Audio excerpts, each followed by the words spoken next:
Mm-hmm. Why does my hi? Good morning. Good morning. Uh, uh, too many buttons. Oops. There we go.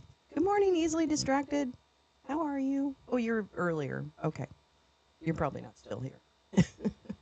Good morning, everyone. I know it's Friday, and it's a crazy, mixed up world when Lolo is back on Fridays. I couldn't stay away. I hope everyone had a good night. I did. I think I got some pretty decent sleep, actually. I don't know. Good morning, J Rance. How are you? Welcome to Puff Puff Pass.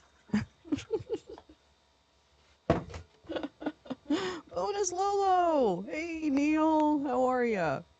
How are ya? How are ya? How are ya? Oh, J Rance is already in the green room. You can hardly hear. Might be a you problem. Oh, I wonder if it's where you are. Hold on. Do. This is a test, folks. This is only a test. All right? So don't get too excited because it's only a test. You're better now? Okay. Let me also, I want to see if I can hear you. Can you try and say something? Oh.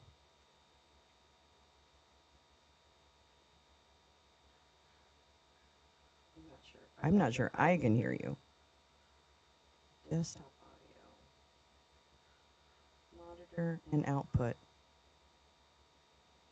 Oh, you need a minute. No problem. No problem. I'm just going to keep that there. Anyway, good morning, everyone. You had a busy day yesterday. Went to protest. Oh my gosh, and later to a musical concert. That's so cool. That is so cool. Oh, yes, I do. I have to fax the voice channel.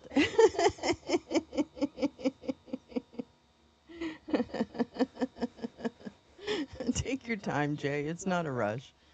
And Neil's in the green room too? Oh my gosh. That's so cute. You saw a bud brand called Lolo? Oh my god. Grace Lisa, where is that? I want that. I want that. Aw. That's so cool. Lolo can. Oh my god, that sounds so good. I bet you it's good. No, I'm just kidding. I don't know. Was it an indica or a sativa? That's what I want to know. Yeah, was it an indica or a sativa? I hope that this is okay, so today's definitely a test, okay? So let's all get in our Lolo is testing things mode, which kind of guarantees they're gonna kind of screw up. So I've been talking myself into that all morning. So I hope you do too. Odd audio? Ooh, interesting. What's odd about it? Because I think I know what it might be. Hold on. I think I know what it is. I think I know what it is. Ever so slight echo. Yeah, you know what? I think it's because of the Discord. So this is where I want to test, like, how do things line up? I wonder if I need to be in the Discord, and then, no, that doesn't seem right. It's gone now. Excellent, because I just turned off some other microphone that didn't exist. But anyways, hello. I'm on my laptop and have no idea how to work the microphone. Well, that's fine. You don't have to. You can just hang out, Neil. You don't have to do that. Yes, I will be passing the joint. Yes, Teresa. Yeah. Okay, let me see if I can pull up Discordio. Where is it? Oh, there it is. This is the Discord channel. And as you can see, we have a couple guests hanging out. Jay, are you speaking? Oh, I'm here too. Oh my gosh. Can you guys hear it at all? Can you guys hear it? You did? You heard her say hello? Hello, Lolo. Hello, how are you? Can you hear me? I am Oh my God. trying. Yeah, but can they hear you now? Can you guys hear J Rance? Can you hear me? Hello? Someone said hello, Lolo. I'm scared now. I can hear you, but I don't know if I'm hearing you through YouTube. You or- might be hearing me through YouTube. Oh, But do you? Okay, so Grace Lisa says, "Oh, Jane said she heard you." I wonder if I can turn my sound down so it's not like now. Whoops. I want to make sure I can still hear you. Wait a minute. A little quiet. Oh, okay. Barely. Oh no, because it's up as far as it'll go.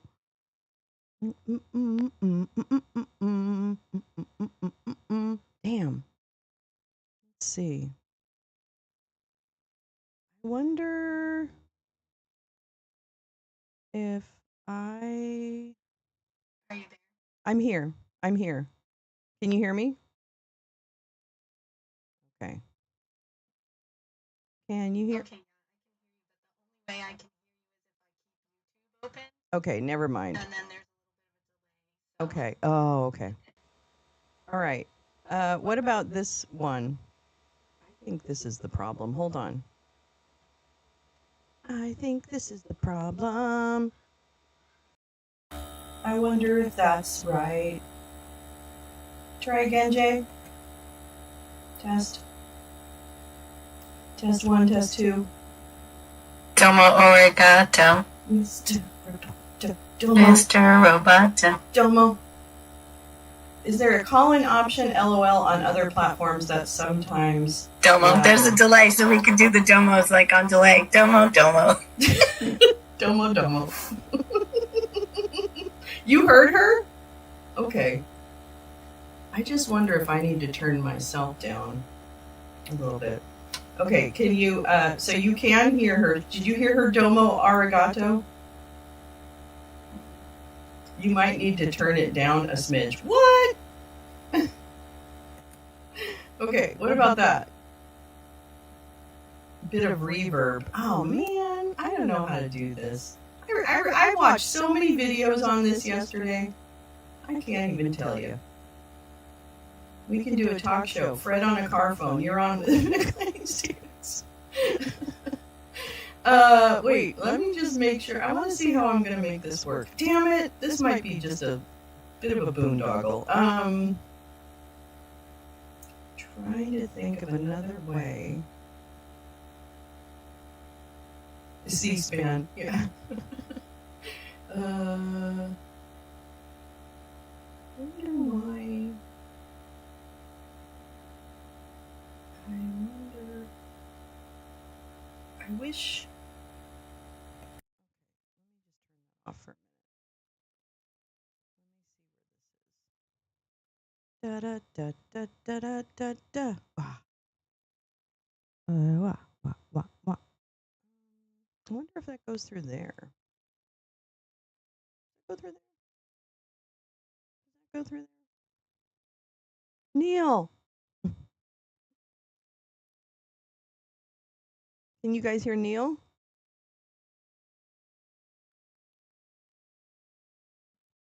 I can't hear anybody now. Damn it. uh, uh, uh, uh, uh. Oh, okay, wait. Maybe this. Okay, wait. I think I have it. I think I did it. I think I did it. Maybe. Jay or Neil, could you just do a test, test, test?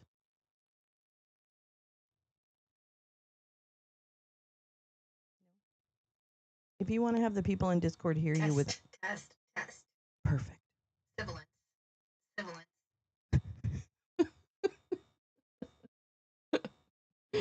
Maybe part of the problem is that if you have Lolo's Lounge open, hey, I heard you, Neil, and the green room, the sounds step on each other.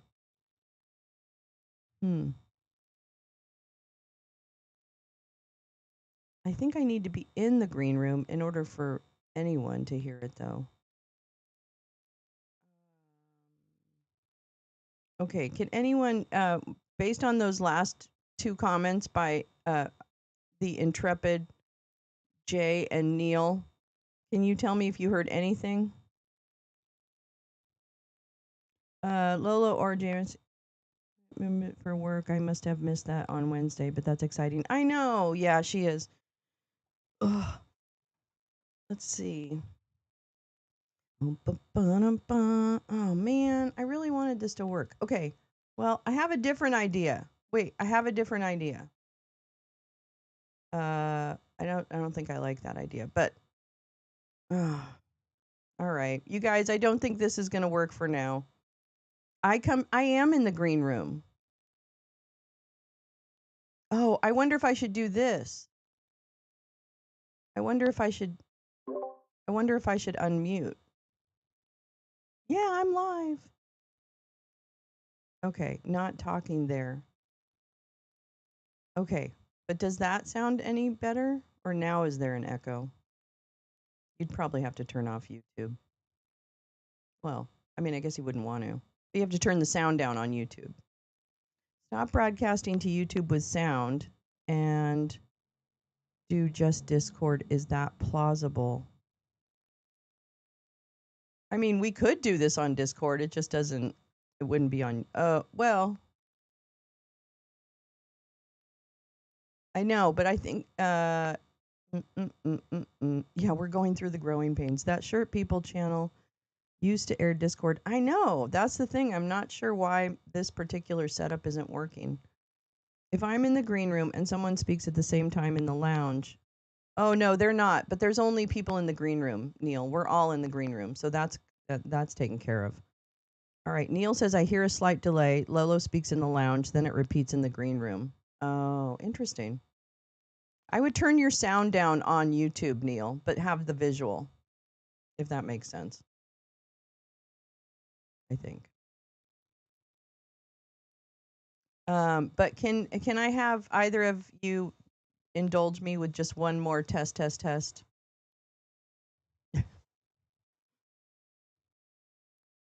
Although you guys can hear me. Okay. Did anyone hear Neil say test?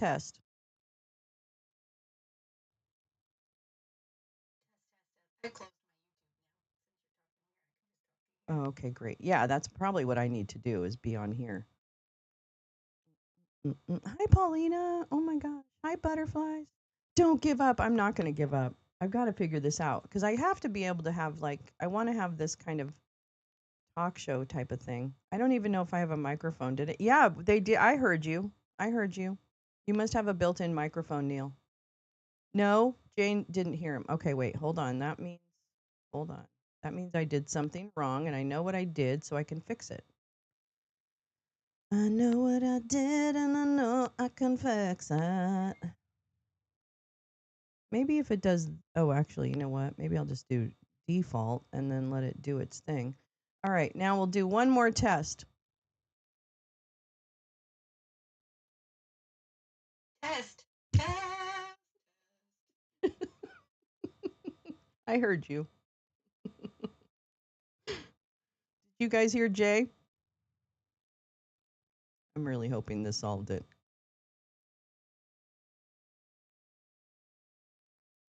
No, yes, no, yes, no, yes, no. I think there's a delay. Oh, I know there probably is a delay. Oh, you heard J Rance. Okay, here we go. All right. So actually, you guys, this is gonna work. It's not perfect, but it is gonna work. So, welcome to Puff Puff Pass. It's a little bit okay. You can't leave me hanging like that. It's a little Yay! yay. Whoop whoop whoop whoop That's it. whoop whoop. Uh, so good morning. Welcome to Friday's edition of Wake and Bake, which we'll now be referring to as Puff Puff Pass. And in its official inaugural pilot episode, we learned. What are we doing? Well, I don't know. We're not. We're just gonna shoot the shit, and I have some things we can talk about. And I think even videos I can play. But I don't know. We're just shooting the shit. It's Friday. It's been a long week, and yeah, pretty much it. I one thing I wanted to bring up.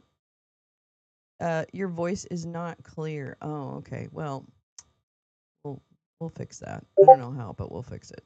Um, one thing I wanted to bring up was if you watched the ridiculous visit by the president of the entire United States and arguably a leader in the free world with air quotes, uh, with Jerome Powell yesterday, touring a construction site. And you don't have to, no, you don't have to hang out. No, you don't. You can always escape the green room. You don't have to, you're not required to stay.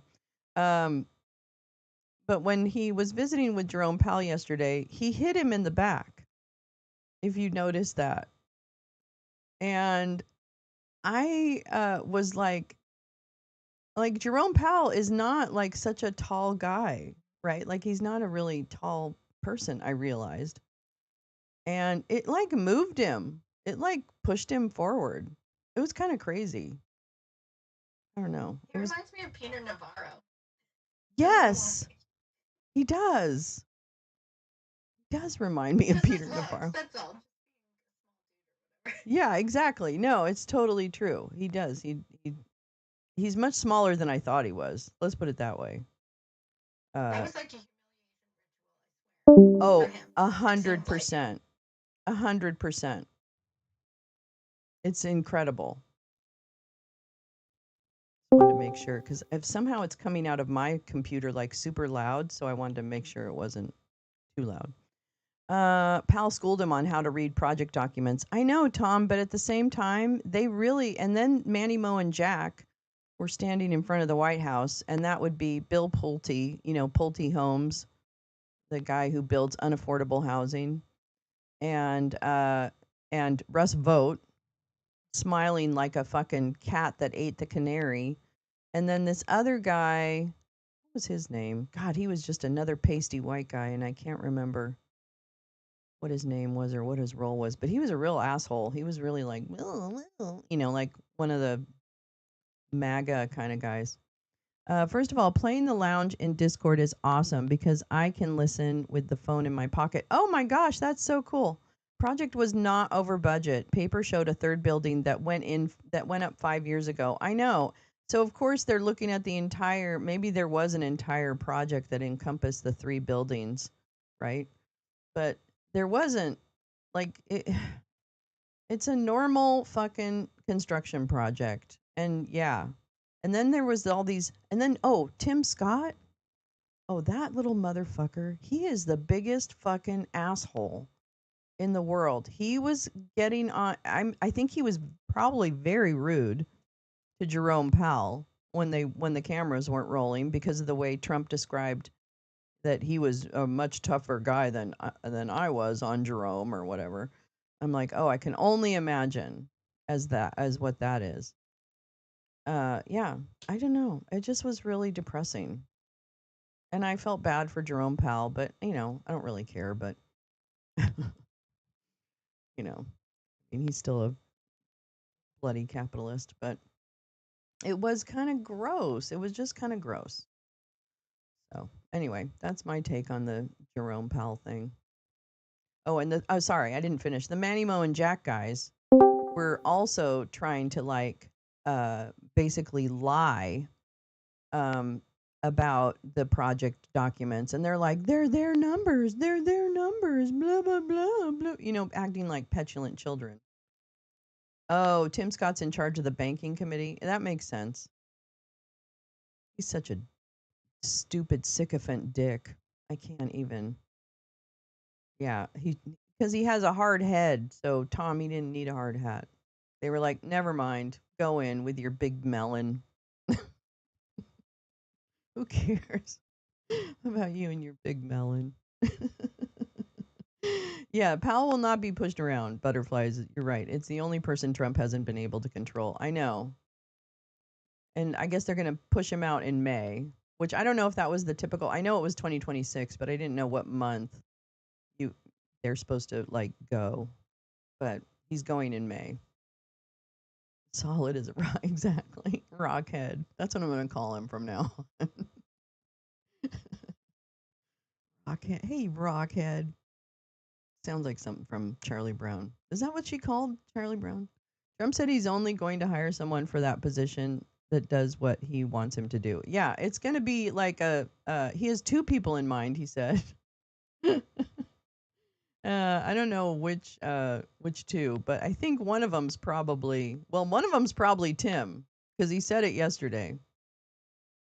So one of them's probably Tim now today, and the other one's probably Scott Beasley. This is Beasley, or it's a socialite who needs full cut Hey interest Lolo, rates. Yeah. the face you make when you smell like really stinky cheese or something like that? Yes. That's It Scott Like he always is. looks like someone either sprayed him in the face with a mixture and he wasn't ready for it, or like he just smelled something really. That's exactly what he sounds like.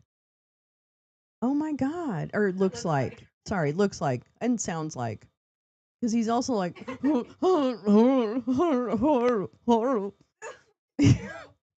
Terrible. yeah, he does. He looks and talks like he's stinking smelling stinky cheese, which he may be because maybe he smells like stinky cheese. I don't know his life. Or he got Carlos says, or he got crop dusted by Rudy Giuliani. I just that term is so awful. Yeah, that's true. He could have gotten crop dusted by Rudy. Oh my god. Yeah. Will he be We got a around lot of next pigs May? in. Yeah. Whoop whoop. Everybody's hanging out. It probably sounds better. I think Jane was like, "Oh yeah, the sound is better in the Discord." So you too, if you're a member of the Discord, you too can join the green room. There you go. You don't have to talk, and there's no camera ability, so nobody's gonna get porn bombed. Not that you guys would porn Oh, bomb that's me. good. Carla might porn bomb me, but other than that, I trust everybody in this room.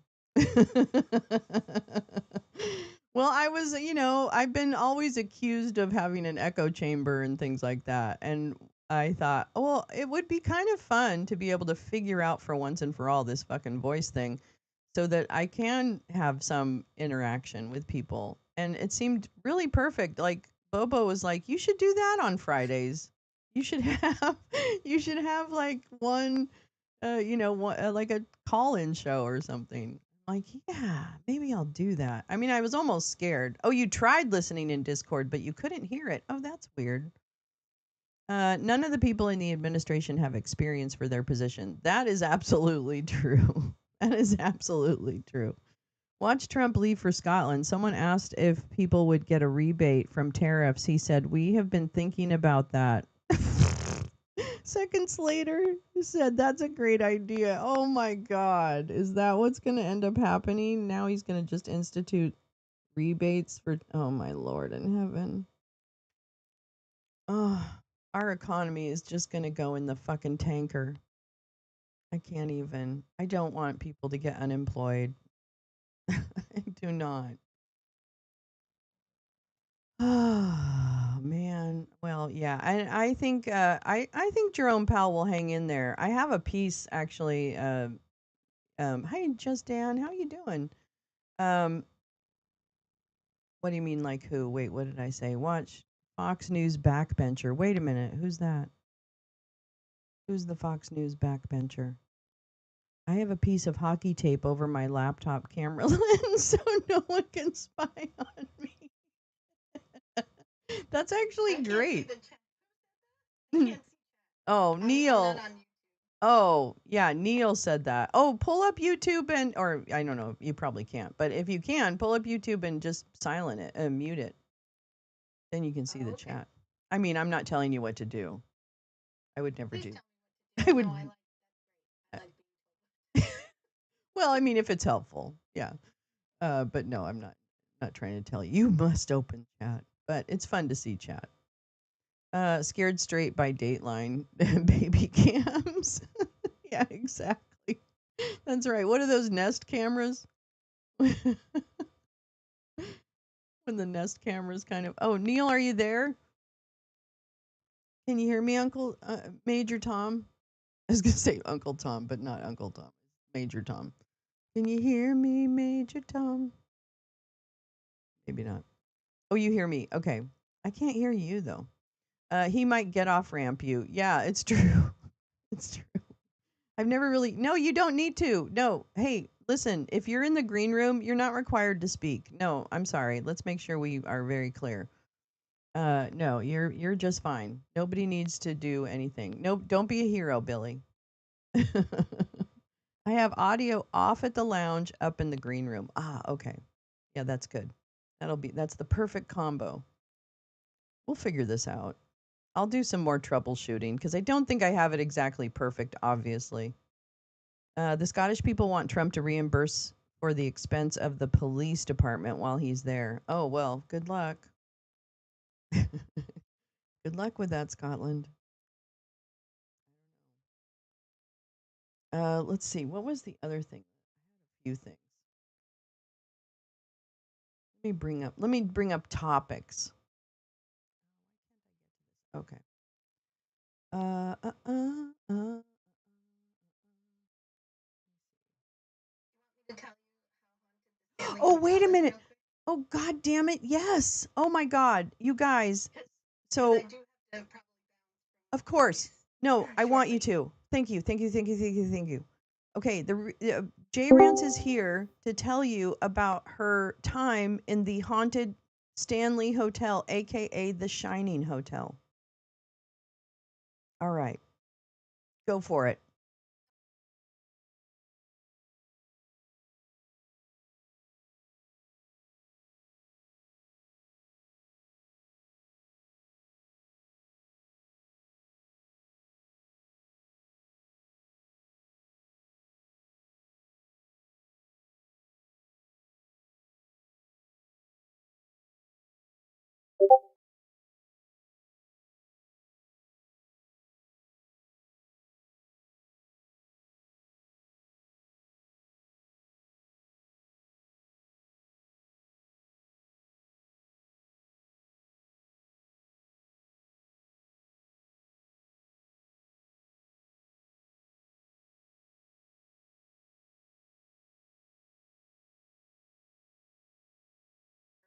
Uh-oh. Wait a minute. Wait a minute, Basically, Jay. the kind of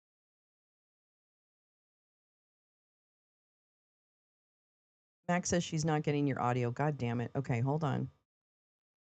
Are you kidding me? Okay.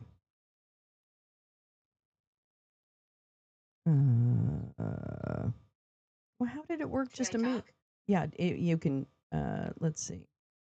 Okay, try it again. Say something. Something? Okay, Can you hear me? I can hear you. Can you guys hear Jay now? Wait for them to respond. Yeah.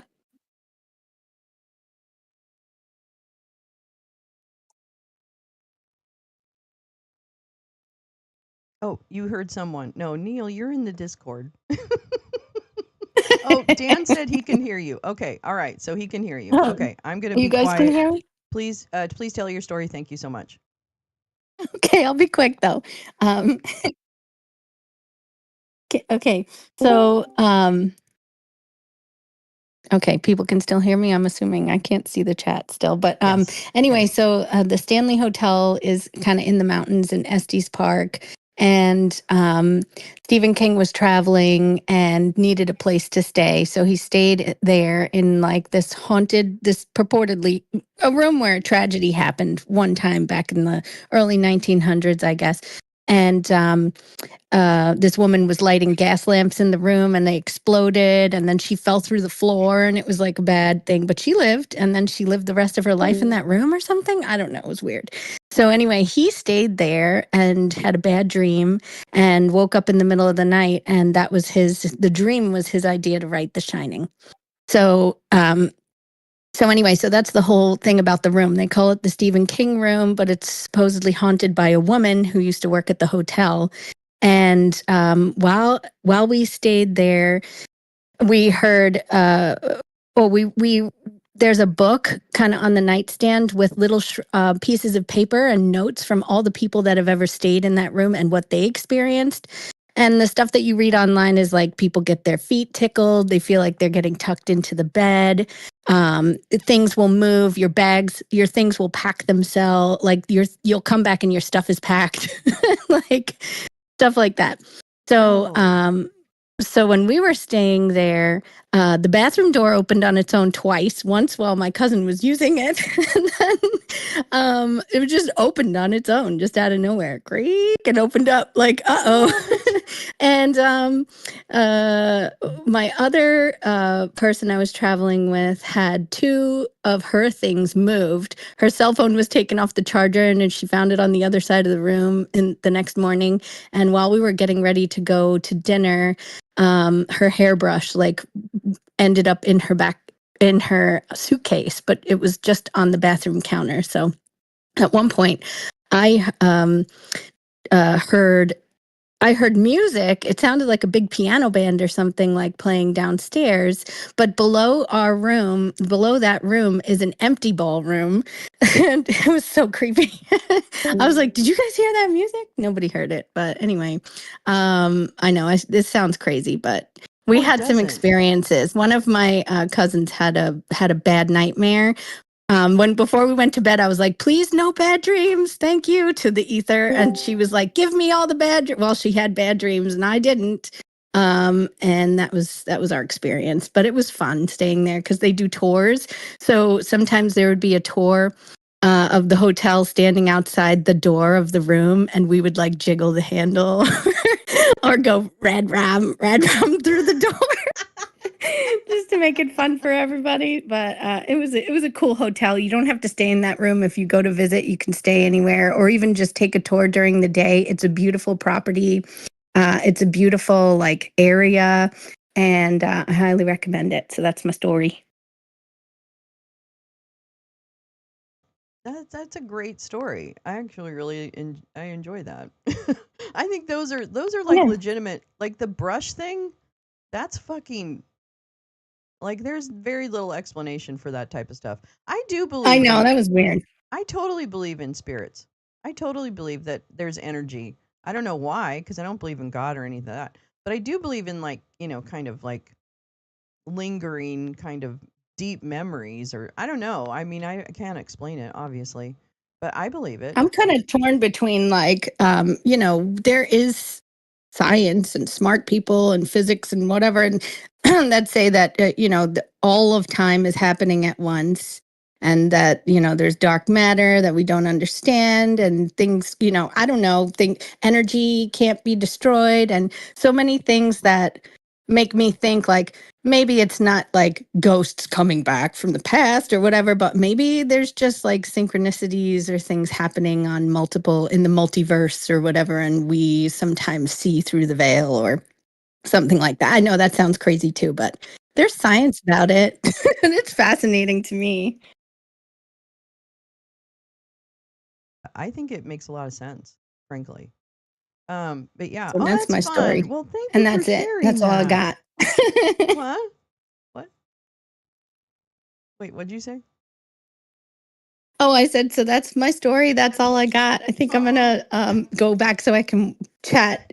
okay. I love you. Thank you And for I coming love up you. And yeah, I'm so as my excited. I hope you do this again. I hope more people I come up want to and it do works this. out. No. I'll figure out the whole sound. I'll just make sure that the sound is absolutely nailed down. But this is great. I'm so glad, and thank you for being my first guest on Puff Puff Pass. Woo-woo. Everyone, give it up for J Rance.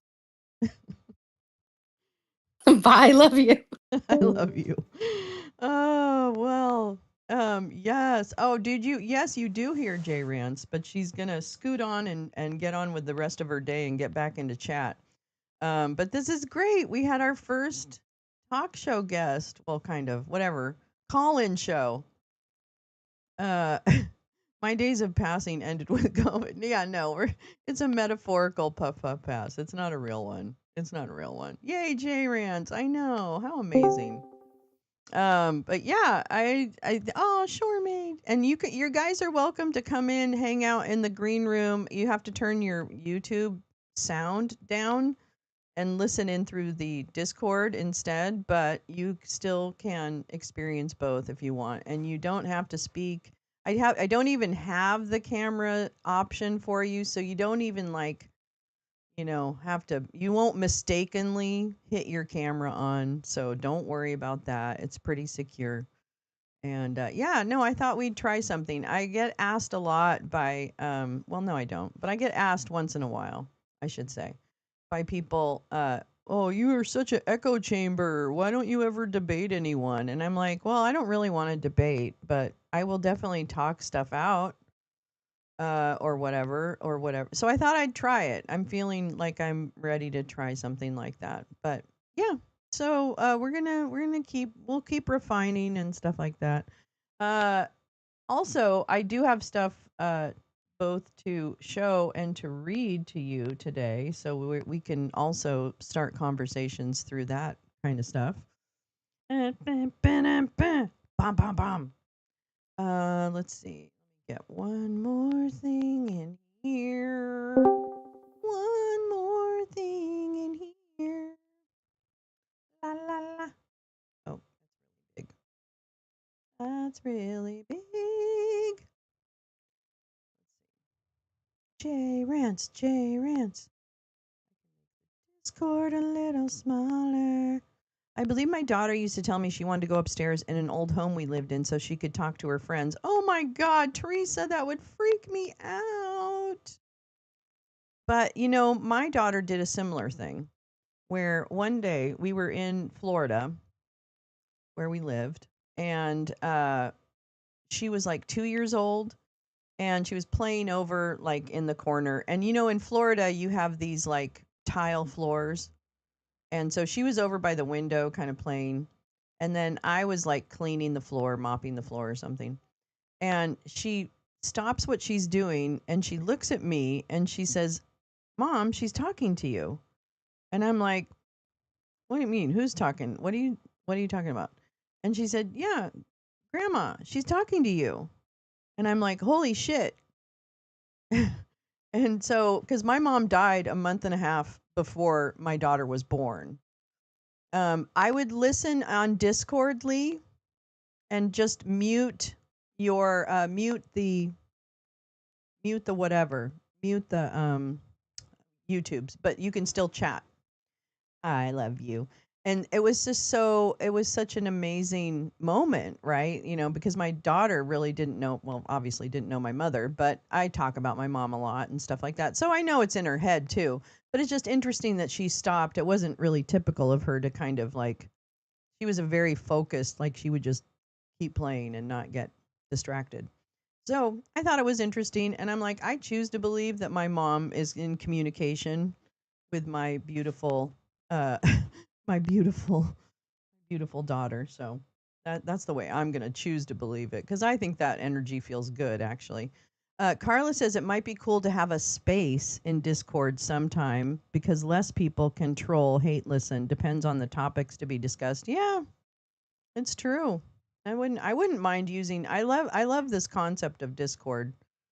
I know. I love those stories. I think it really, yeah. I love ghost stories though. I'm a real ghost story fan. Like that's my favorite kind of horror movie is a ghost story. I'm not really into like the bloody stuff. Maybe at Halloween we can all tell Yes. I think that would actually this is it. Cuz we can have a lot of people on Discord and we could have a campfire. We can have a virtual campfire at Halloween. Remember we tried to do that, J Rance, you and I did that a couple of Halloweens ago. That was so fun. You were such a great, wonderful, you're such a great friend. It was a lot of fun. I've been listening to a podcast called Telepathy Tapes. Very interesting. Oh, interesting. Carla's going to bring the s'mores. Carla, did you see that? You're signed up. Had a ghost run. Oh, easily. Had a ghost run through a car I was in. Oh, fuck, man. Oh, I know. I never showed you my Halloween costume, but I'm going to because there's always another Halloween that I can go to. And I will definitely show you that. Yes, Carla said she's cool with that. She'll bring the s'mores. I'll bring some weed for those who imbibe. And if not, I'll bring what, White Claws? I don't know what you guys drink. If telepathy is real, why do they need tapes or a podcast? Neil. Hey, stop being such a stick in the mud. Corona Ritas. You make a great knockoff McMuffin. I'm in. Oh man, I'm in. Campfire cooking? Hell yeah. I am so in. Yeah. No, we'll definitely have that. Uh Now, I do have something to read to you and it's going to make you mad, so I just want you to calm down. Cuz I know you're going to get mad about it. You have a ghost story too. It was a confirmation of a legend. Oh my god, Tom, we're going to need to hear that. You're going to need to practice that before Halloween cuz we're going to have a virtual campfire cuz that's shit that I love. That's shit that I absolutely love. S'mores made with Reese's peanut butter cups. Oh my god, Lisa, are you kidding me right now? Are you kidding me? Butterscotch haystacks, but with cornflakes instead of dry Chinese noodles. What? Oh my god, I never even thought of haystacks with dry Chinese noodles. What a I know, J Rance, I'm like, I never thought of using a peanut butter cup on a s'more. That actually makes a ton of fucking sense. Oh my gosh. Easily the car story. It was a hippie ghost. Found out a woman was tripping, thought the devil was after her, and got hit by a truck and died. Oh my God. And so she haunts the highway kind of thing. That's cool. Chocolate Fritos? What? What? Zane posted that we will all be telepathic after this current Uranus transit. Why does it have to be Uranus?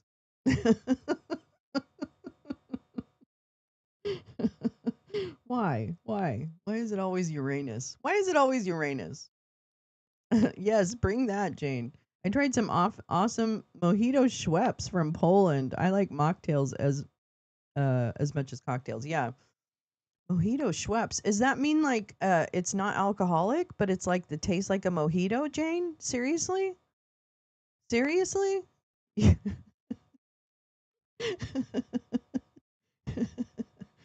Seriously? J Rance, you're going camping. Oh my god. Well, you got to pick up a bag of fucking Reese's peanut butter cups on your way out of town, girl. Don't, I need a full report when you return. You can see Uranus from the get off ramp. You can see my No, I'm just kidding. I almost said something really bad, Carla, because of you. I just want you to know. What the hell is a haystack? Well, I thought it was with coconut, which is why I don't really like them. Yes, the candy shop, non-alcoholic and so good. I'm totally going to drink that. I don't drink alcohol anymore, but I'm like, oh my god, oh, it's going down. Yeah, hell yeah, I can't wait. It is your fault. It is your fault. Need to go to Point Pleasant, West Virginia, some Halloween. I know for the Mothman, right, Tom? That's the Mothman. I don't like coconut in that context because they like sweeten it or something, right? Like they put something on it. I don't really like that. I don't mind coconut, I guess. I don't know. Try Almora cannabis infused lemonade. Oh my god. That sounds really good. Mothman. Mothman. Mothman.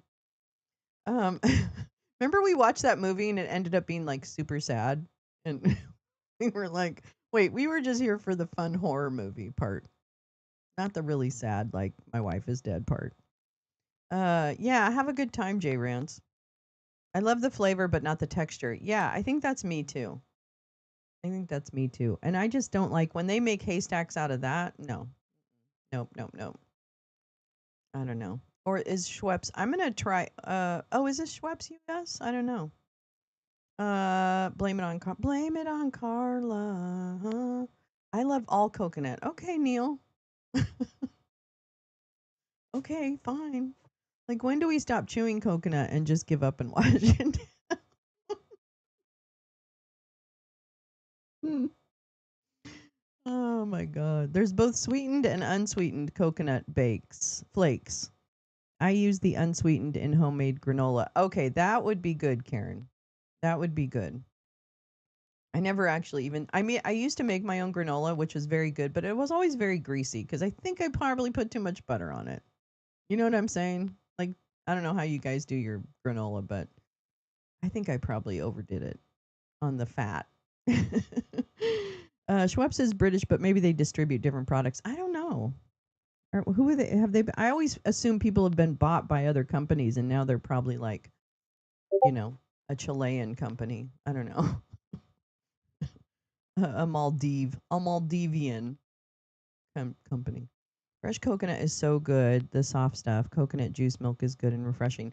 I will say that in when I was in Liberia, I drank a few coconuts, which were very refreshing. They were just really hard to get open, but I mean, I didn't have to usually. People do it for you. I wanted to defend coconut from the coconut haters. Thank you, Neil. The coconut lobby is well represented here at the Puff Puff Pass Lounge. Coconut shrimp all day long. So good. So very good. With I like mine with both. This is gross, so I'm sorry. But I like both like horseradishy uh seafood sauce or whatever that is. What is that called? I don't even know. Ketchup? I don't know. But and tartar sauce. I really like tartar sauce. Those damn coconut trees are dangerous as fuck. Yeah, they really are. I mean, I've seen shit fall off the palm trees here. Not they're not coconuts, but oh, here we go. Here's your astrology update for Fridays. Uranus, your anus ends its thank God it's Uranus, right? Thank God it's not something boring like Saturn. Ends its transit on November 7th, 2025. Uranus transits bring massive change. Sorry. Ooh, revolutions, etc. Buckle up, buttercups. Ooh, cocktail sauce. Thank you. Thank you, Badger. Good morning. My anus ain't going nowhere. That's right. My anus isn't transiting anywhere. Forget about it. My lead in a Zoom earlier was talking about an everything bagel and egg sandwich. Made me so hungry, so I made egg turkey sausage, jalapeno cheese. Oh my god, on toasted keto bread with everything bagel seasoning. Oh my god, that sounds so good. I don't know what I'm gonna have. Let's see. Good job, Neil. Yeah, I told her about, and then she went and made breakfast too. Oh, see, yeah. Everybody's so influenced. You're an influencer, Karen. You can officially call yourself an influencer. Congratulations. Yes, again, welcome to Lolo's Puff Puff Pass. I'm Lolo. And in the green room you see some of the wonderful loungers. And if you want to join the conversation, you go ahead and go to the green room. I don't know how you get there, but maybe you figured it out. I guess I could put a link up. I guess I should. Okay, hold on just a minute. La la la la la la, copy la la la. And then I go over here and I do this. I do this. Uh uh uh uh. uh.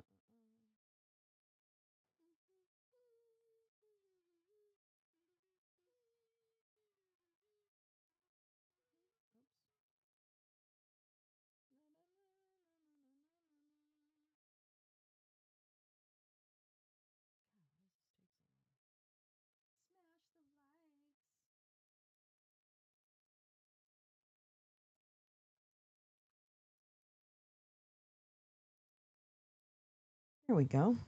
That is how you get to where we are over here on Discord.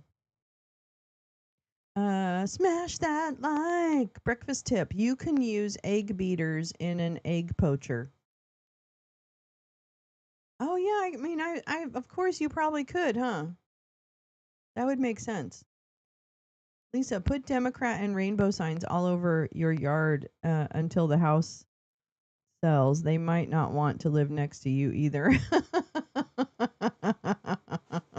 Actually, that's kind of smart, Karen. Like, let them know this is who I am. So strap in. Uh, wait, Uranus entered Gemini.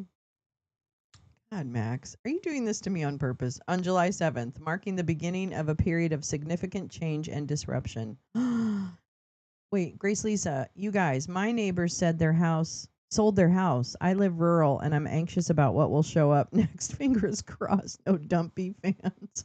No, there's so many woke people moving to the rural areas. No worries, Lisa, Grace Lisa. I think you're going to end up with the best possible neighbor. Carla says I had creamy coconut shrimp at Jake's Chinese restaurant in Belton, Texas. The ginger from the sushi overlapped and I was instantly addicted. Wow. I don't think I've ever had that. That sounds so good. Sound is great. Hit the speaker at the top right, even though it doesn't look off. Oh, interesting. Okay, that makes sense. No. Best breakfast, all adventures considered. Breakfast burger at the old Colts Grill in Indianapolis. Oh, really? Breakfast burger? Is it a burger or is it like a sausage burger? Sounds good. Mine is coconut shreds, Carla. Well, but then it's not creamy coconut shrimp. Oh, there's Badger. She snuck in. And if you come into the Discord, you don't have to say anything if you don't want to. I don't want to make anyone feel like they're obligated to do anything. You can just hang out in there. I would just suggest turning down your YouTube volume so you can still watch chat and play in chat, but you can hear better in Discord. The only significant public thing that happened on July 7th was new pope. Oh, well, that's pretty big. That's pretty big. Real hamburger, egg, blue cheese. Oh my God. I would eat that. I don't know why, but it sounds really good. Oh, God. Is that the candy shop in Orilla? Orilla? What's that? Oh, Orilla? Let's see. Best breakfast menu item I created in my restaurant: scrambled eggs with chopped up spinach. Oh my God. Mushroom and feta. Oh, served over sourdough, fresh tomato, and hollandaise sauce. Holy shit. Holy shit. Orilla is a resort town north of Orlando. Oh, okay. I got you. How do you know that, Neil?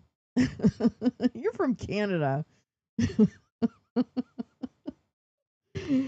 If your Taco Bell serves breakfast, the Crunchwrap Scrambler with bacon or sausage is about the best fast food breakfast. Oh, okay, that's a good tip. I do enjoy myself some Taco Bell from time to time as a California person.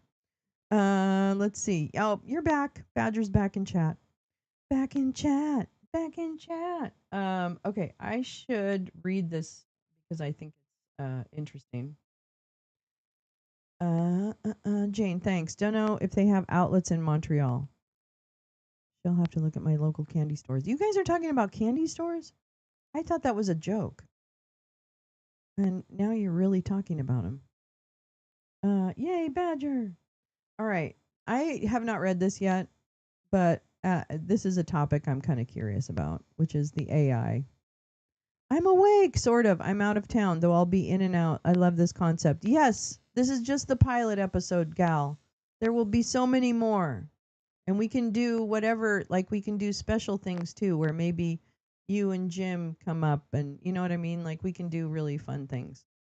I used to get the best breakfast burrito at a cafe in a Chevron station. I would buy my fried chicken from the basement of Penn Station. So I definitely will eat in very rarely, really, really unusual places. Hollywood stars vacate in Muskoka. not too far from Arilla. Okay. Oh, okay. I used to get the best breakfast burrito. Oh yeah, you said that. I said that. I want to try that Polish Schweppes mojito mocktail. I know, I do too because I'm really into I love the concept of the mojito, but I'm not going to drink an alcoholic thing. Taco Bell also offers a breakfast side of two little Cinnabon balls with the icing inside. What? That sounds delightful. There's no coconut shreds and creamy coconut shrimp at Jake's in Belton. Oh, well there you go. There you go. It's uh it's it's debunked, so to speak. And if anyone does want to speak, I should talk to my folks in the Discord. If you do want to speak, just open your mic and interrupt me. It's no problem. I'm back in, Carla. Okay. And Teresa says good morning, gal. No problem, gal. And just I hope you have a good time away.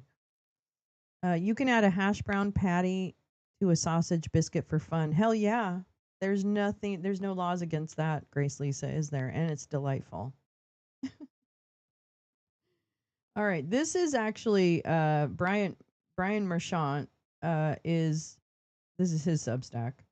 Blood in the Mac. No, Blood in the Machine, sorry. Um this homeless mentally ill EO could have had. Oh yeah, I have that pulled up too. Actually, Max, I had the EO pulled up about unhoused people, how he wants to put people in camps.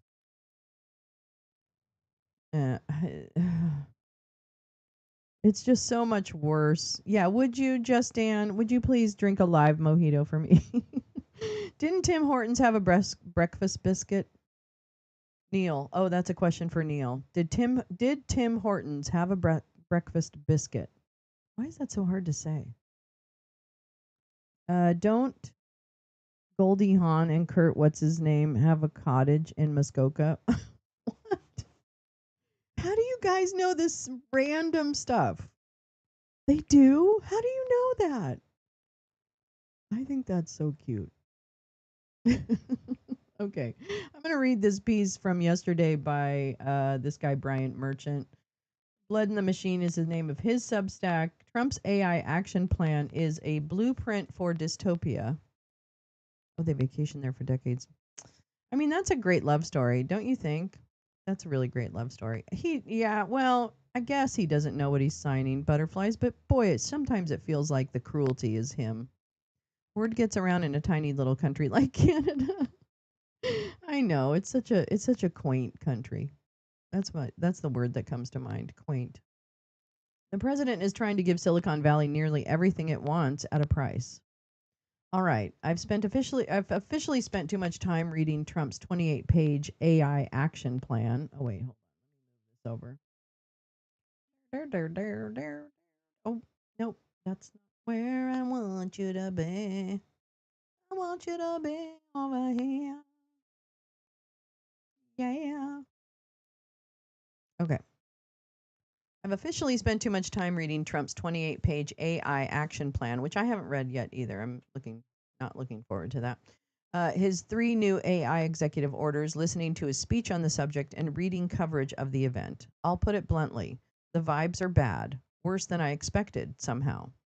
Broadly speaking, the plan is that the Trump administration will help Silicon Valley put the pedal down on AI, delivering customers data centers and power, as long as it operates in accordance with Trump's ideological frameworks, i.e., as long as the AI is anti woke. Just making sure. That was awesome that South Park worked in Canada in the premiere. Oh, yeah.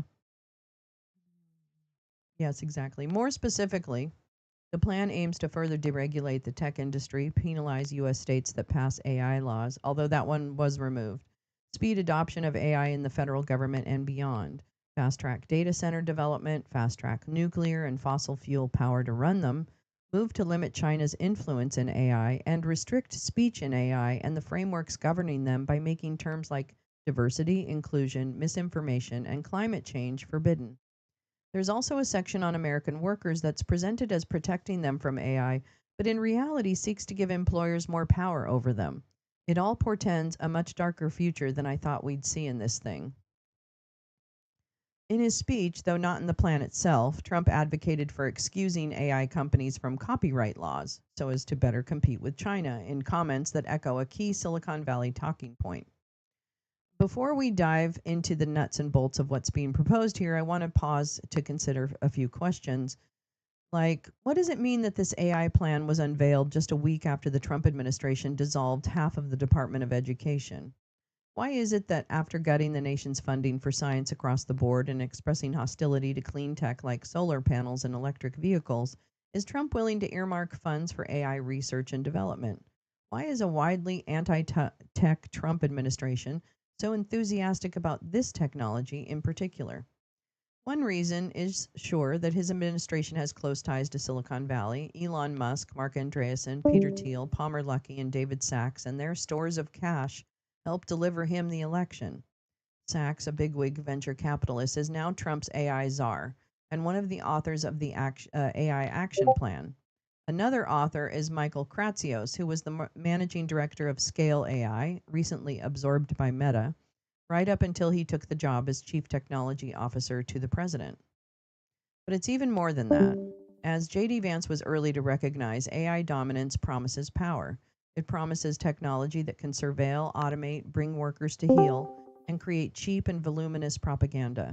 Anyone and everyone who's bullish on AI should ask themselves why it is that the AI industry, in its current formation, is so attractive to, willing to partner with, and such a natural fit for a regime that grows more authoritarian by the day. And this is from the White House Twitter account, I guess. Yeah. Finally, it's worth noting that despite the near universal coalescence around AI as the future in Silicon Valley, AI companies are burning through cash at a rather unsustainable rate. Oh, that's interesting. If current trajectories hold, companies like OpenAI and Anthropic may have to take drastic measures, like, for instance, turning to increasingly expansive government contracts of the sort outlined in the AI Action Plan. In its current state, Silicon Valley likely needs Trump as much as Trump needs it. So, first, here's the gist of what happened yesterday, as reported by the New York Times. Mr. Trump signed 3 executive orders and outlined an AI action plan with measures to remove red tape and onerous regulation, as well as to make it easier for companies to build infrastructure to power AI. It's disgusting. One executive order barred the federal government from buying AI tools it considered ideologically biased. Another order would speed up the permitting process for major AI infrastructure projects, and a third focused on promoting the export of American AI products around the world. America is the country that started the AI race, Mr. Trump said in a Wednesday evening speech in front of administration officials and tech executives, including Jensen Huang, the chief executive of the chipmaker NVIDIA. And as President of the United States, I'm here today to declare that America is going to win it. Because I can't help but notice these things, here is the soundtrack selected for the minutes leading up to that Wednesday evening speech in the order that they were played. Thriller by Michael Jackson, Whole Lot of Shakin' Going On by Jerry Lee Lewis, Burning Love by Elvis, Johnny B. Good by Chuck Berry, the Christian hymnal How Great Thou Art, and Nothing Compares to You by Sinead O'Connor. Pretty weird playlist for an AI speech, in my opinion. You have to think that Sinead would have objected to being included there. Trump came out to Lee Greenwood's God Bless the USA and kicked things off with his trademark banter. What a group of smart ones we have in front of me today, he said, gesturing to the tech titans and AI CEOs in the front row. That's about as good as the comes up here, the brain power. The greatest power of them all, the brain power. The speech was long and meandering, filled with asides and detours, only one of which was particularly notable since it departed from the action plan. AI companies should be free to steamroll copyright. Previously, the Trump admin had said it will leave AI matters up to the courts. Trump made clear that he is in favor of letting AI companies vacuum up copyrighted works at will. When a person reads a book or an article, you've gained great knowledge, Trump said. That does not mean you're violating copyright laws or have to make deals with every content provider. Why? And that's a big thing that you're working on right now, I know. But you just can't do it. China's not doing it. Most of the meat in the action plan itself, so that's what we'll dig into from here on out. Introducing the state AI law ban round 2, a chief thrust of the action plan is that we need to cut red tape that currently constrains AI development. I'm not exactly sure where this red tape preventing AI development is hiding, but the plan is intent on getting rid of it. Trump's plan calls on AI companies and businesses to write the administration to tell them where they want fewer rules and restrictions. Good morning, Paul J. Oh, when you play, you pay. It's so true. Oh my gosh. Well, welcome to the show. Let's see. More pointedly, the action plan states that AI is far too important to smother in bureaucracy at this early stage, whether at the state or the federal level. The federal government should not allow AI related federal funding to be directed towards states with burdensome AI regulations that waste these funds. This is a reflection and reiteration of the recent Silicon Valley lobbying effort to include in the budget bill an amendment that would have amounted to a moratorium on states' ability to pass laws governing AI. The word on the Hill is that Ted Cruz plans to pursue similar legislation, perhaps in the fall, and this language in the action plan is a signal that the administration is on board. Free speech provisions that ban key words. In a particularly Orwellian segment of the AI action plan and the thrust of one of the 3 executive orders, the Trump admin proposes that in the name of free speech, words that it finds disagreeable, like climate change and diversity, be banned from AI management frameworks. Furthermore, AI services considered for federal contracts should be assessed by the government for ideological biases. What?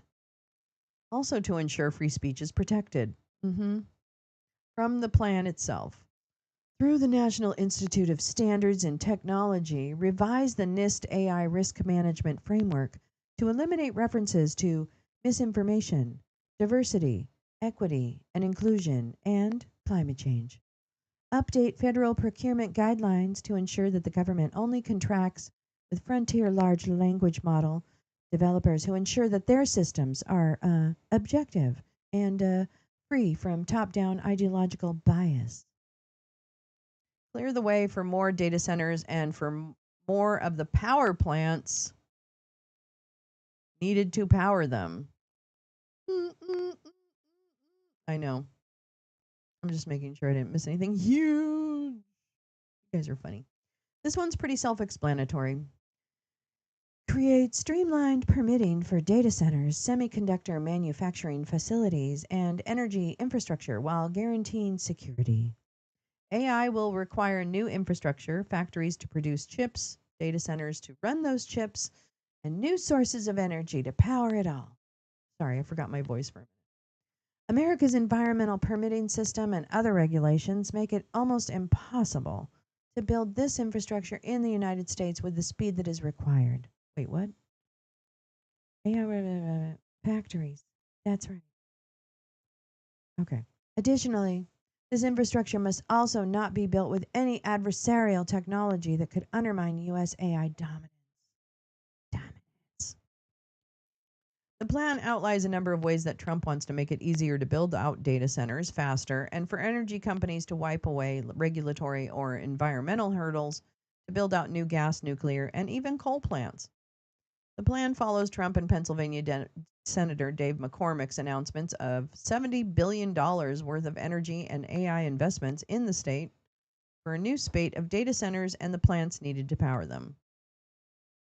Accelerating AI adoption at work. This is another thing I'm kind of interested in. The plan suggests the deployment of sandboxes or AI centers of excellence to encourage private industries, it singles out healthcare, that might otherwise be slower to adopt AI to get on board. It also proposes investing in AI research more roundly. It also has what kind of research though? It also has whole sections devoted to accelerate AI adoption in government and drive adoption of AI within the Department of Defense. Following the work begun by Doggy, the plan wants to see more of that AI first strategy adopted across the government, especially in the DoD, meaning fewer public servants and more dubious AI systems. Pro boss AI worker policy. Probably because this newsletter focuses so much on work and workers and how they're affected by technology, the Empower American Workers in the Age of AI section stood out. It's presented, as you can see, as pro worker and notes that AI will, quote, demand a serious workforce response to help workers navigate. That's what we're calling it, navigate the coming transition. Alas, however, that serious response amounts to is lip service and corporate handouts. It proposes job retraining programs for workers who lose their jobs to AI, but that's about it. The plan proposes clarifying that many AI literacy and AI skill development programs may qualify as eligible educational assistance under Section 132 of the Internal Revenue Code, thus enabling employers to offer tax-free reimbursement, oh please, for AI related training. So they're actually not.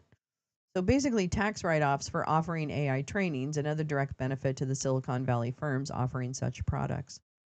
In short, it's somewhat notable that the Trump administration felt the need to include a section for workers at all, but it winds up serving as an assuaging message to the executive class that Trump is prepared to help further propagate AI tools in the workforce and to help deal with any of the fallout should the tools wind up being disruptive to labor. Isn't that kind of the point, that they're disruptive to labor? I'm confused. To that end, the section helps emphasize this very point, letting employers know that the Trump admin is on board with the vision that AI can and should replace jobs and will at least help pay lip service to assisting impacted workers. The rest. There's more. One of the most surprising parts of the plan is its nominal endorsement of open source AI development, for instance, though it's unclear what impacts that endorsement will actually have, or what the Trump admin really means by open source. There's language about needing to limit China's influence with regards to AI, accelerating AI product exports, and so on, but the above is a pretty good summation of most of the key planks, I hope. A blueprint for dystopia. The action plan is just a blueprint. None of it is legally binding. The executive orders are a different story. But together with the executive orders' very recent history and the president's own off the cuff remarks, it offers, along with its policy guidelines, a pretty stark portrait of the AI dominated future as the Trump world sees it. It's a future marked by a further erosion of democracy and an AI flavored authoritarianism. The Trump administration is willing to put resources behind AI education and AI literacy while it strips funds for actual public education. It's willing to invest in AI research while it strips funding for almost all other kinds of scientific research. It's willing to sponsor the creation of vast data center infrastructure to give rise to the future, but it seeks to kill incentives for solar and wind and bankroll nuclear and gas, ensuring AI will be propped up by the energies of the past. Trump vocally supports Silicon Valley's push for deregulation and is on board with the push to ban states from passing AI laws. In other words, the plan will help de-democratize AI. Meanwhile, it aims to push AI into the hands of as many executives and managers as possible, speeding the entry of AI into workplaces, both private and public. And needless to say, Trump is a fan of the technology. To date, he's published at least 3 high profile AI generated images and videos. What do you mean, at least 3? One of his team arresting Obama, one a Studio Ghibli style image of a migrant woman being arrested by ICE, and one of Gaza being paved over and turned into a luxury resort. I'm not going to watch that. Trump's AI plan is a tech industry wish list with every box ticked neatly down the line. It signals the further coherence of Silicon Valley and the Trump led federal government into a cooperative, automation bent surveillance state. One where tech companies are assisted by the government in the project of deploying their for profit AI systems onto every feasible surface. It's above all a blueprint for consolidated control, a vision where worker power withers, citizens become subservient to AI, to its corporate masters and federal overseers, where fossil fuels are ushered again into prominence at the height of the climate crisis, and democracy is sidelined in favor of automation technologies. It is, in summary, pretty grim. There are countermeasures brewing. A call for a People's AI Action Plan, which I had a small role in drafting, was raised and signed by over 110 organizations, from Data and Society to DARE, to the National Nurses United, to the Writers Guild East, to AI Now, to this very newsletter. People are organizing, preparing to fight. We all should. This is really good. This is really good. Let's see what this is. definitely take a look at those. Uh, so yeah, that's that. That's that article. I watched some of his speech uh at the AI conference. It was really impossible to listen to because he was such a sycophant to the CEOs in front of him. And if you think about it, really what the CEOs gave, and I'm sure they might have given other things, but we're talking about people who gave maybe $1 million to uh, his inaugural fund. It's not even like they've made like huge investments. Now they do. I'm sure there's deals where he's going to benefit from the procurement of all the mineral rights and other things that we need in order for them to run their factories. But yeah, the AI piece is one that kind of concerns me because I don't know. I feel like they have big dreams of a massively transformed workforce, but they haven't built in nearly enough time to actually preserve that workforce or develop that workforce. And it's going to be kind of a sink or swim. That's what I think is going to end up happening. So, happy Friday. Yeah, and the other thing, which actually I did have that too. I have the executive order on unhoused people. I hesitate to read it on air because it's so depressing, and I read it a little bit yesterday. Um, but it's almost it's kind of unfathomable what we have gotten ourselves into with this one. It's really too much, but unfortunately, here we are. Um, so yeah, I hope he doesn't. I hope he doesn't like. I hope he doesn't fire Jerome Powell. I really, this whole all these witch hunts are just so tiring to me. When in fact he's only distracting from the fact that it must be very bad. Whatever is in the Epstein files must be incredibly bad. That's all I have to. I have to believe that. Okay, I have some other things for us. Hold on. I'm gonna make that small again, I think. La la la la la la la la. Speaking of Jerome Powell,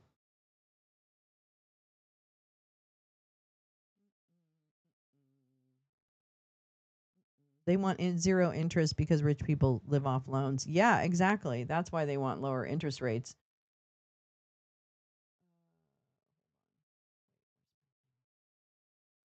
La la la.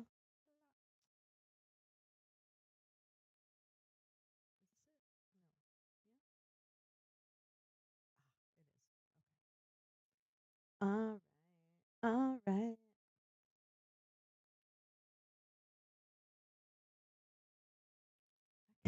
I had teed up the when he was at the construction site, but I feel like people. Wait, what? They want zero interest. It's real bad. Read it, please. Oh, yeah, I will. Hold on, I have it. Put it. Oh, there it is. Yeah, I have it. I have it. Ending crime. Yeah, it really. I know, and that's the thing. And Snowden. I don't know if this makes sense, but I fear that they are moving as if it can happen tomorrow, and I don't know if they care if it. You know what I mean? Like, I'm not describing this the way I'm thinking about this, but I almost feel like it really doesn't matter what happens in the interim to the economy, to this, that, and the other thing, because they're really busy, like, as in Sam Altman building his huge AI thing down in Texas. I mean, he's got a massive construction project going on in Texas right now. I don't know if they care what happens in the interim because they'll be okay while they're building their, SMRs and all this shit. Does that make sense? I don't know. I don't know if that makes sense or not. Not sure. All right, let's read this.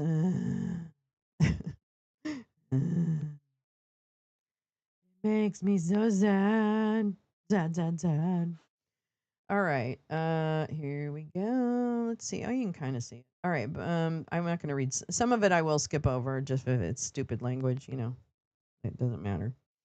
Endemic vagrancy, disorderly behavior, sudden confrontations, and violent attacks have made our cities unsafe. I don't know what cities he's talking about, but I live in a city called Los Angeles, and I don't feel unsafe. I don't know. Maybe I'm just a badass. I'm not sure. Let's see. The number of individuals living on the streets in the United States on a single night during the last year of the previous administration, 274,224, was the highest ever recorded. Really? Can you prove that? I don't know. Can you prove that? The overwhelming majority of these individuals are addicted to drugs. And where is he getting this information? Like, where is he getting this information? Have a mental health condition or both. Nearly 2/3 of homeless individuals report having regularly used hard drugs like methamphetamines, cocaine, or opioids in their lifetimes. Well, how many Republicans have? An equally large share of homeless individuals reported suffering from mental health conditions. The federal government and the states have spent tens of billions of dollars on failed programs that address homelessness, but not its root causes, leaving other citizens vulnerable to public safety threats. That's right, tax wealth, not work. Shifting homeless individuals. Oh boy, here we go. Uh, yes, I can.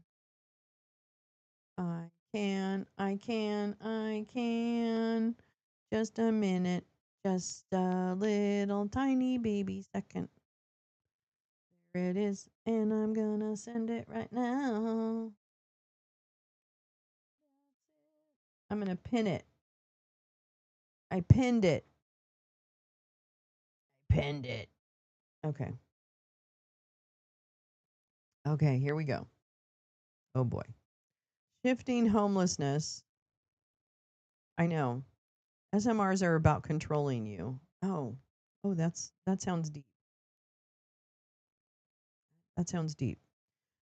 Shifting homeless individuals into long term institutional settings for humane treatment through the appropriate use of civil commitment. It's forcibly committing people to institutions. Will restore public order. Surrendering our cities and citizens to disorder and fear is neither compassionate to the homeless nor other citizens. My administration will take a new approach focused on protecting public safety.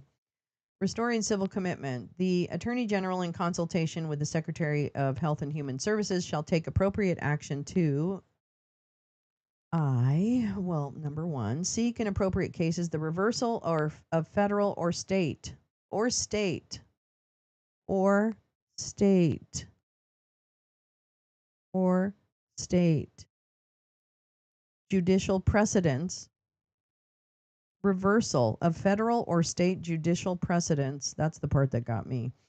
And the termination of consent decrees that impede the United States policy of encouraging civil commitment of individuals with mental illness who pose risks to themselves or the public or are living on the streets and cannot care for themselves in appropriate facilities for appropriate periods of time, and provide assistance to state and local governments through technical guidance, grants, or other legally available means for the identification, adoption, and implementation of maximally flexible civil commitment, institutional treatment, and step-down treatment standards that allow for the appropriate commitment and treatment of individuals with mental illness who pose a danger to others or are living on the streets and cannot care for themselves.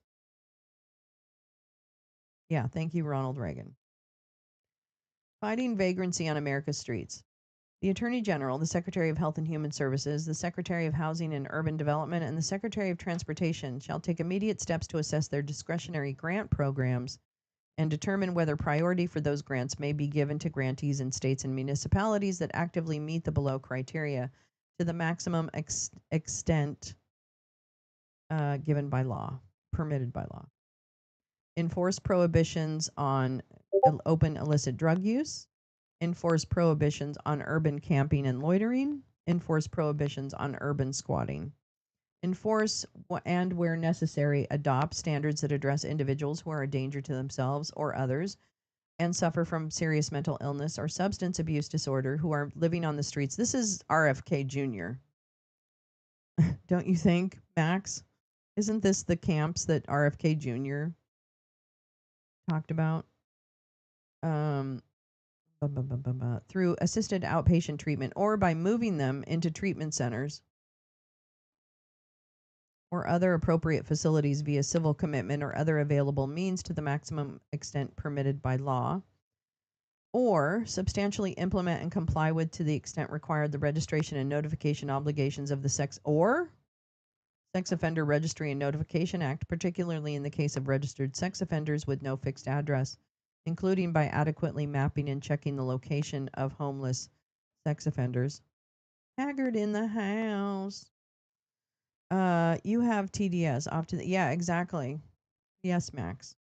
The Attorney General shall ensure that homeless individuals arrested for federal crimes are evaluated consistent with 18 USC 4248 to determine whether they are sexually dangerous persons and certified accordingly for civil commitment. Does that mean a dump has to be committed? Isn't this? Is this a way to get? Is this a 25th Amendment moment?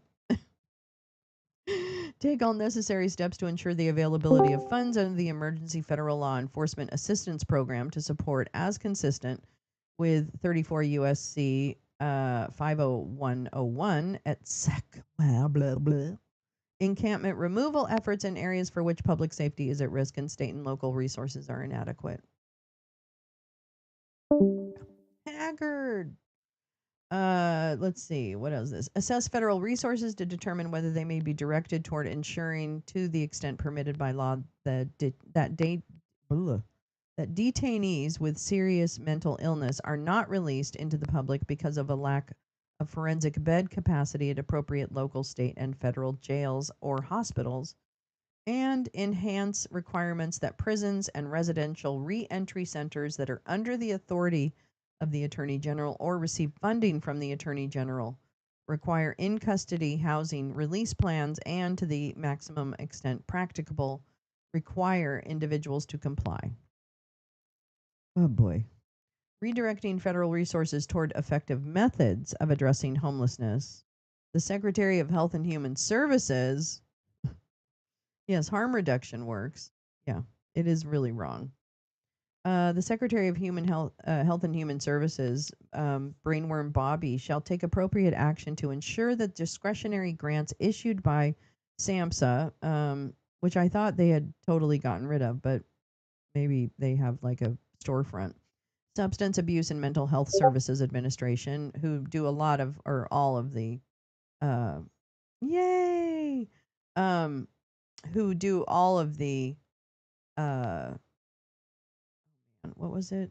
They do all the grants for mental health and da da da da. Or did, I guess. For substance use disorder prevention, treatment, and recovery, fund evidence based programs and do not fund programs that fail to achieve adequate outcomes, including so called harm reduction or safe consumption efforts that only facilitate illegal drug use and its attendant harm. Oh, so get rid of what works. Okay. All right. And keeps people alive. Okay. Provide technical assistance to assisted outpatient treatment programs for individuals with serious mental illness or addiction during and after the civil commitment process, focused on shifting such individuals off of the streets and public programs. Oops, wait a minute. So maybe it's not just homeless people? Do you think maybe it's not just homeless people? I wonder. Yeah, this is some very hateful shit. Yeah, that's exactly what it is. Focused on shifting our and public programs and into private housing and support networks. Oh, you mean privatizing rehabilitation? Institutional private institutions for mental illness? Is that what he's discussed? Oh boy. This is going to get really bad. Mm. ensure that federal funds for federally qualified health centers and certified community behavioral health clinics reduce rather than promote homelessness by supporting to the maximum extent permitted by law comprehensive services for individuals with serious mental illness and substance use disorder, including crisis intervention services. And where is these new activities going to actually come from? How are they going to be funded? Because you cut all their funding.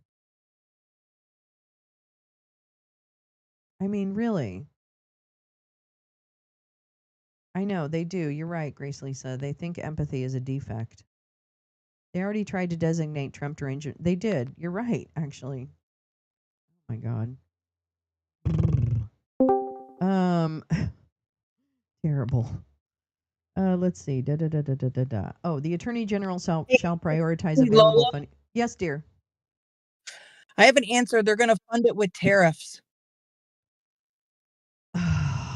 But are they going to give? They're not going to create those programs. I mean, No, I was trying to be funny oh, because sorry. they fund everything Oh, with that's right. They tariffs, are going to right? fund. I thought it might be a joke, but then I thought, well, she might be serious because, frankly, except for the fact that they're not going to be generous at all or give anybody anything. But you know what? Tariffs are the answer. That's for sure. Mrs. Beasley. My God.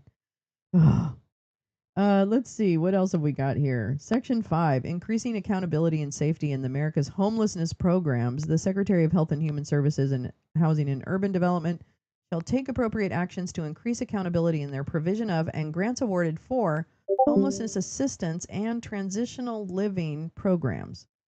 These actions shall include, to the extent permitted, ending support for. So how does this help, right? Like every time they say we're going to help do this by eliminating this. We're going to help do this by eliminating that. Okay. Sorry. I digress. Let's see. What does it say? Where am I? Oh, ending support for housing first policies that deprioritize accountability and fail to promote treatment, recovery, and self-sufficiency, increasing competition among grantees through broadening the applicant pool. Uh-oh. All right, cool, Lee. Drive safe, darling. Increasing competition among grantees through broadening the applicant pool to include, a lot of religious and other weirdo programs. Sorry, not sorry. Let's see. And effectiveness in reducing holding grantees to higher standards, blah, blah, blah. And increasing public safety. Boy, that's quite a measure. They're going to truck people out to some barren patch. Yeah, exactly. Exactly. Yeah. The Secretary of Housing and Urban Development shall, as appropriate, take steps to require recipients. Oh boy. Take steps to require that recipients of federal housing and homelessness assistance to increase requirements that persons participating in the recipient's program who suffer from substance use disorder or serious mental illness use substance abuse treatment or mental health services as a condition of participation. Wow. This is some scary shit. Because this means if you're in a household that is taking advantage of these services, they're going to find out what is wrong with you and make a determination and then decide if you need to be required, lack of freedom, required to participate in programs that they choose for you, that they choose.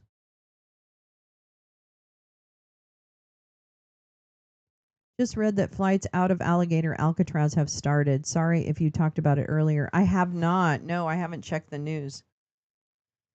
Oh my God. This is insanity. Yeah, that's true. You're right, Carla. This is like they've done with indigenous peoples in this country for centuries. Yeah. Oh boy. Okay. With respect to recipients of federal housing and homelessness assistance that operate drug injection sites or safe consumption sites, knowingly distribute drug paraphernalia, or permit the use or distribution of illicit drugs on property under their control. Number one, the Attorney General shall review whether such recipients are in violation of federal law and bring civil or criminal actions. What? Bring civil or criminal actions in appropriate cases. So people who have been approved to do they've been given grants in the past to do their harm reduction and other things, you're now going to just turn around and arrest them? Do you think that they can get grants in the past if they're operating something illegally? Or wait a minute. Oh, excuse me. Yes, recipients of federal housing and homelessness. Oh, so it's only particular people. This is cuckoo bananas. Sean Fuchs, Sean Fuchs is up here chasing baby moose down roads away from their mother. What? Oh boy. He is such a dick. I hope the moose crushes him. I really do. I really do. I have no use for that man. There's no use for him. Let's see. The Attorney General shall review blah blah blah. The Secretary of Housing and Urban Development, in coordination with the Attorney General, shall review whether such recipients are in violation of the terms of the programs pursuant to which they receive federal housing and homelessness assistance, and freeze their assistance as appropriate. So they're basically going to send in, just the way they sent in people to Los Angeles and other cities, ICE. They're going to send in whoever is the secret police force for these guys, and start looking at everyone who receives any kind of assistance. That's what I'm hearing. Federal homeless assistance, federal assistance for home costs or whatever. I don't understand why people don't get how absolutely authoritarian this is. Like, beyond. You're right. Cannabis is still illegal under federal law. Oh, yeah, I know. Okay. The Secretary of Housing and Urban Development shall take appropriate measures and revise regulations as necessary to allow, where permissible under applicable law, federally funded programs to exclusively house women and children, and to stop sex offenders who receive homelessness assistance through such programs from being housed with unrelated children. I would think that already happens. Am I wrong about? I don't know. The Secretary of Housing and Urban Development, in consultation with the Attorney General and the Secretary of Health and Human Services, shall, as appropriate and to the extent blah blah, number one, allow the recipients of federal funding for homelessness assistance to collect health-related information. Allow or require the recipients of federal funding to collect health-related information that the Secretary of Housing and Urban Development identifies as necessary to the effective and efficient operation for the funding program. So they want all the information about recipients of any assistance that's given, which is usually, I think, there's more anonymized reporting when it comes to numbers. You're not like disclosing anyone's HIPAA or anything like that. That's what I would have assumed in this world, but now we're in that world. Require those funding recipients to share such data with law enforcement authorities. So snitch in circumstances permitted by law. But here's the thing: if you work in a program and you suspect that someone is a sex offender or something of that nature, you're probably not like a mandated reporter. But I think as a human being, you might be willing to follow up on that if you thought someone was in danger. I mean, that should already kind of exist.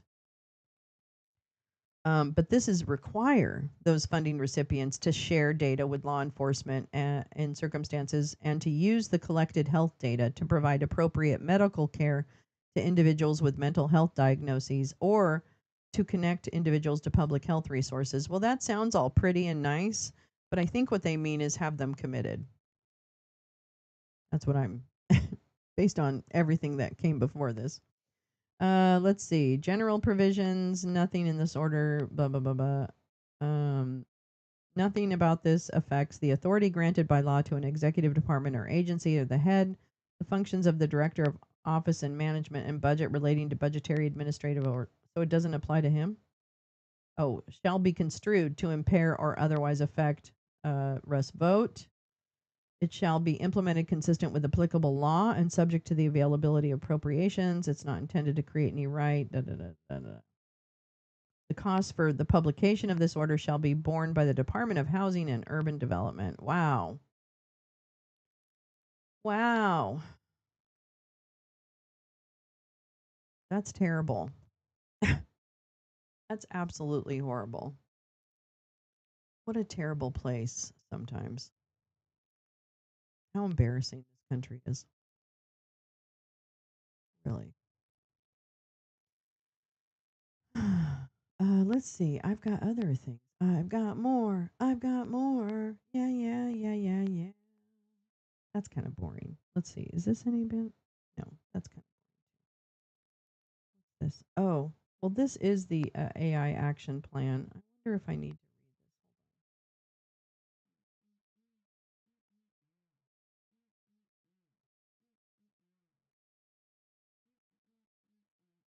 I'll probably scan that AI plan because I'd like to pick on some particular issues and I want to do it instead of doing it live. I'd like to kind of pick it apart and maybe make a video about it. Oh, that's what I'll do. I'll make a video.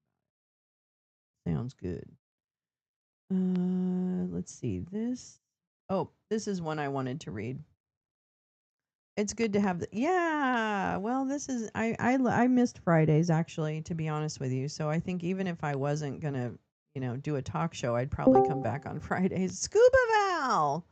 Well, look at that. Val's in a van is here with us today. Hello, darling. Um, welcome, and feel free to just hang out. You're not required to speak or anything. So don't worry about that. But we do have Val in the house, guys.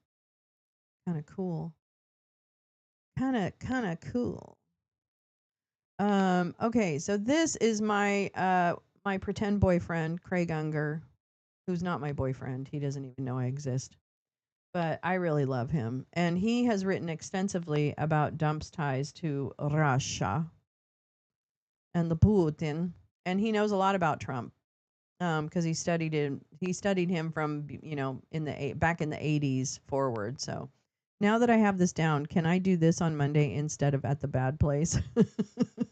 Well, the intention of the bad place was to keep a presence there of like pro democracy voices on spaces. That's what the purpose was. So it was almost designed to fill the void in Twitter, unfortunately.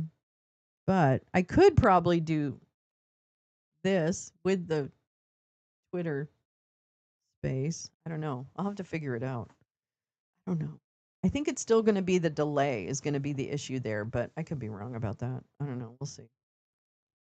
All right. So this is his Substack from a few days ago. So it's a few days old. From Russia to Jeffrey with love. The Epstein saga is even more interesting when you look at the Russian women who helped run his operation. Here's a look at Svetlana Pozhidayeva. Pozhidayeva? Oh. Again, I really wish sometimes that they would just put things in Cyrillic and then I would know how to pronounce it. All right, so there's an old picture. Oh, look, it's Jeffrey Epstein, and we'll talk about her in a minute. And then there's Soon Yi. Soon Yi, what's his name? Woody Allen. Soon Yi Allen. And Woody Allen. Look at Woody Allen following Jeffrey Epstein.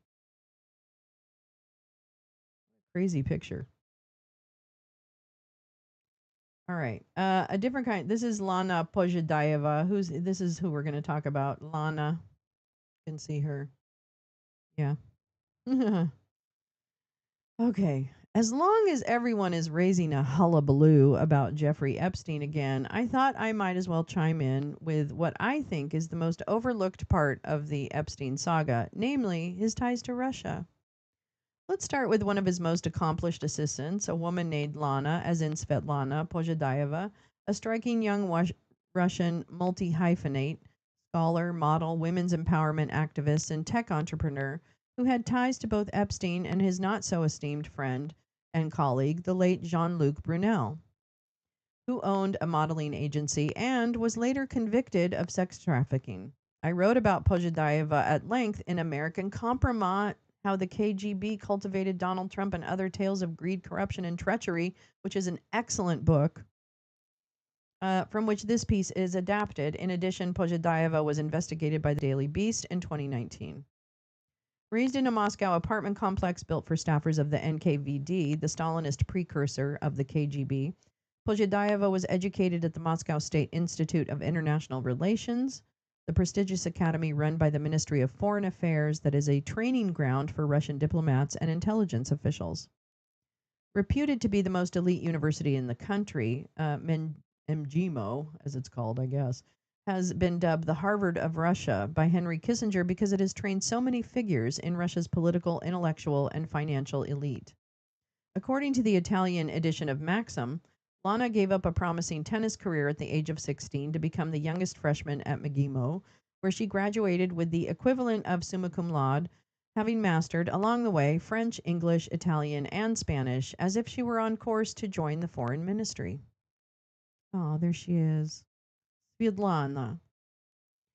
But then her career took a bizarre turn. Her stellar academic credentials notwithstanding, Pozhedayeva somehow ended up becoming a model who was represented by MC2, a modeling agency owned by Epstein pimp-to-be Jean-Luc Brunel. Known as Le Fantôme, the Ghost, Brunel was the subject of a 1988 piece that aired on CBS's 60 Minutes in which several young models accused him of drugging their drinks, groping them sexually, and rape. CBS reporter Craig Pies told Michael Gross, the author of Model, The Ugly Truth of Beautiful Women, that Brunel ranks among the sleaziest people in the fashion industry. We're talking about a conveyor belt, not a casting couch. Hundreds of girls were not only harassed but molested. Brunel was arrested in December 2020 at Charles de Gaulle Airport in Paris before boarding a plane for Senegal, where he said he was going on holiday. While he was being investigated for sexual harassment and the rape of 2 minors, he was held on remand in Paris's La Santé prison. In February 2022, The Guardian reported Brunel was found dead, hanging in his prison cell in La Santé as he awaited trial for trafficking underage girls for Epstein, who died under similar conditions in 3 years earlier. As a model, Pozhedayeva was featured prominently in Maxim Italia and Ukraine Vogue, moved to the United States, and then began her association with Jeffrey Epstein. Unlike the very young local Florida girls Ghislaine Maxwell and her team had recruited from broken homes and trailer parks, Lana was older, at this writing 35, and very well educated. Self-possessed and refined enough to play hostess to distinguished academics, Silicon Valley titans, and movie stars. Once Pozhedayeva got to New York, she became president of a New York-based charity called Education Advance, which received most of its $56,000 in funding from Epstein in 2017 to support education in science and technology. Pozhedayeva later told the Daily Beast that Epstein's donation, quote, helped develop an impactful program at MIT. Education Advance deleted its website on Monday after the Daily Beast began investigating and contacted a director of the nonprofit Pendleton King, who told the Beast that Education Advance would return Epstein's $55,000 donation. With Epstein's help, Pozhedayeva also founded a New York-based monthly event series for female entrepreneurs and professionals called We Talks. We stands for Women's Empowerment, Encouragement, and Entrepreneurship. Epstein also gave $50,000 to Pozhedayeva for the benefit of the Open Cog Foundation, a project that aims to build an open-source artificial intelligence framework. Epstein also gave her an opportunity to study and attend conferences with scientists. Quote, what she liked was that he donated a lot to science and helped researchers and interesting people, a source told the Irish Mail on Sunday. Pozhedayeva did not return multiple phone calls and emails from me, according to the Daily Beast. Pendleton King, who was Pozhedayeva's boyfriend and was the director of Education Advance, said Pozhedayeva knew very little about the allegations against Epstein when the foundation accepted his donation. She's never been involved in anything shady, King said. With Epstein's help, Pozhedayeva also founded a New York-based monthly event series. Oh, wait, you already wrote that. none of which made sense. How on earth could Pozhadayeva be an activist lobbying for women's empowerment when she was working with sleazy sex traffickers like Jeffrey Epstein and Jean-Luc Brunel? She was in one of the best, most prestigious academic institutions in Russia, said Yuri Shvets, a former major in the KGB who defected to the United States more than 30 years ago. She could make a breathtaking career in the Foreign Office or in any foreign company working in the Moscow office. She would make a great career, but instead she goes into the so-called modeling business. Shvets, whose work with the KGB entailed deep analysis of case files like Pozhadayeva's, said there had to be a simple explanation. Each intelligence officer operates under a so-called legend or a cover story, he told me. This is like their official work history, which they show to the world. The purpose of this legend is to cover up years you spent training at the KGB or FSB. What was most striking about Pozhadayeva was that she had a terrific academic career in Russia and then threw it away on something completely unrelated. She attended, as she says, a top college in Russia, like Stanford in the United States, said Shvets, and she was a straight A student. This is important to understand. She sacrificed 4 years and then 2 more years for a master's degree. It's an achievement. But suddenly after this, Shvets noted, she says, fuck it all. Fuck my previous 6 years. Fuck everything I was doing. I mean, it's amazing. It just does not happen in real life. Of course, we know that what Epstein was doing with the ladies, but in this particular case, Shvets told me, Epstein takes her and introduces her to renowned American and international scientists. How could someone as intelligent and well educated as Pozhadayeva become an activist for women while possibly, okay, hello. Oh, for more than 2 decades. That wasn't. According to Shvets, the only answer is that it must have been part of a deliberate effort to introduce Lana to a network of scientists to help her set up a charity that made lots of donations to companies associated with artificial intelligence. And that leads Shvets to believe that she worked as a penetration agent with the assistance of Jeffrey Epstein. She penetrated the network in the United States related to supercomputer and artificial intelligence, he told me. Shvets added that you can't understand the scope of Russian intelligence until you understand that Putin sees artificial intelligence, supercomputers, and control of advanced computer technology as Russia's most vital national security issue. This is, for Putin, an essential to the survival of his regime, as it was for Stalin to get the A-bomb, Shvets told me. There are 17,000 Russian IT guys working in the United States, and a great number of them are connected with Russian intelligence. Bright people who've been working inside Apple, Microsoft, and other companies for years. For Russian intelligence, it would have been like a Klondike to penetrate Epstein's network of tech people who work on artificial intelligence and supercomputers. It would have been the equivalent of penetrating the Manhattan Project in World War II. Similarly, a report from the Brookings Institute concluded that Russia's use of AI as a weapon can make its recent disinformation operations pale by comparison. AI has the potential to hyperpower Russia's use of disinformation, the intentional spread of false and misleading information for the purpose of influencing politics and societies, the report says. And unlike in the conventional military space, the United States and Europe are ill equipped to respond to AI driven asymmetric warfare in the information space. Hello. Yay. That's interesting. Actually, I'd like to read that. Brookings. Yeah. Oh, yeah. La la. This I thought was mildly interesting in Wired. I'll link this. We don't have to read it, but this tracks every visitor to Epstein Island. So I'll include this as a source document. I don't know what the, oh, this is a transcript. Okay, so this is a podcast. But I will invite you to take advantage of that. Let me see what's this. Oh, speaking of AI, this was something I found, but it's from February, so it's from a while back. Pentagon prototypes AI platform to better analyze adversaries' news media. I think we read about this. The CDAO is leveraging BigBear.ai's virtual anticipation network to advance complex information operations across the military. This is from Defense Scoop. The Pentagon's is a little tiny, but I'll read it anyway. Anyone think that the TDS is going to be put in immense? Yeah. No, I think this is the thing. You know, here's the interesting part of all of these executive orders, all these speeches, you know, blah blah blah blah blah. The interesting part to me is that the language they use is very specific. Even him, he's even specific, right? It's very interesting that because they leave themselves out, from time to time. It's just fascinating to me how this administration is weaving their way through the language part of this authoritarian takeover. Because they say what they're doing, so they're not being dishonest, but it's either like it's so obvious that it's like you might be standing in a room and they say something and you go, "Wait, did you hear that? Did you hear what he just said?" That kind of stuff where it's almost like it's so shocking that they say it out loud that you can't even react to it in real time. That's kind of where I feel like we are. Someone asked why would a rich guy like that, a rich guy that likely has his own plane, would take Lolita Express unless hiding. That's a good. I mean, I guess because planes, yeah, because they thought they could hide on that, right? Like I think other planes are more trackable by their whatever number, registration numbers.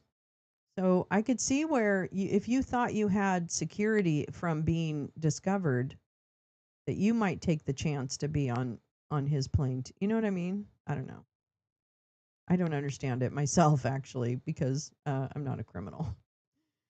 In response to questions regarding a contract award unveiled Wednesday, and again, this is in February of this year, a Defense Department spokesperson shared new details about how and why the Chief Digital and AI Office, CDAO, is rapidly prototyping Big Bear AI's virtual anticipation network to advance complex information operations across the military. I want to see, what does this mean?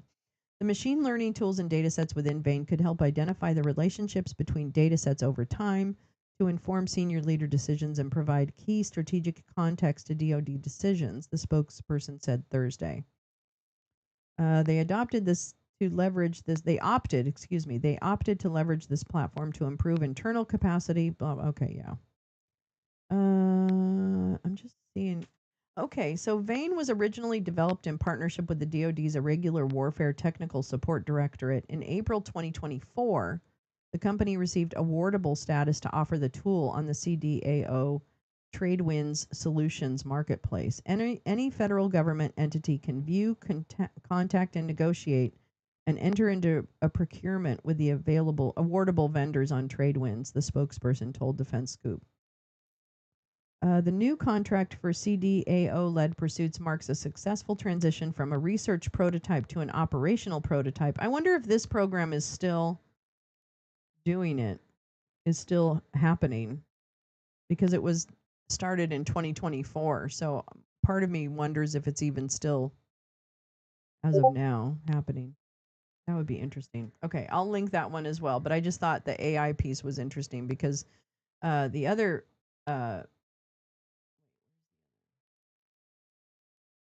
there was another piece. I don't think I brought it into this section.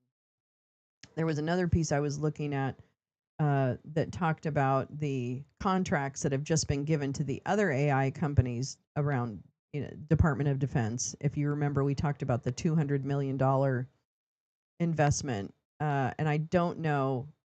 Big Bear was not on that list, so I'm really curious to see how BigBear.ai has survived the procurement process. The whole private plane yacht gimmick was that they couldn't be held accountable for acts taking place in international waters or airspace. Oh, that's right, Tom. That would make sense. Oh my God. Yeah, well, it turns out they've been right. Ask Matt Gates.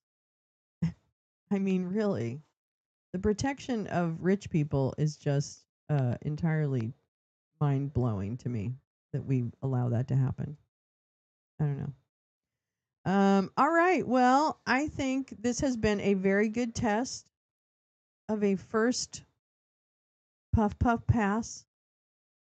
And I think I'm going to go ahead and call it for now. We have to figure out a movie for tonight, though. Hello. I need movie ideas. Hello. NYC or Florida are a different story. I know. Well, but that's the thing. But Tom, did I hear yesterday that I don't know if I don't think I clipped it for this morning. Hold on. No, I just clipped other stuff. Um, there was, I thought, a piece about the New York files being corrupted. Am I wrong about that? I might have just like heard that and somebody was conjecturing.